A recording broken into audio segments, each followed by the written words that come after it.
other than the extreme noises coming from my cousin's nose or throat, whatever he's doing. It was a pleasurable trip.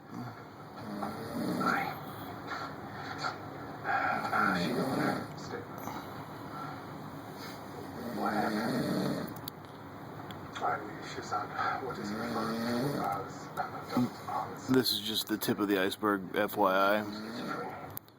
Man, no, dog! As you can see, nothing awakes the beast. I don't know if it was traumatic or not, but she was recently taken off the Chronicle Steel investigation. Nice daiquiri.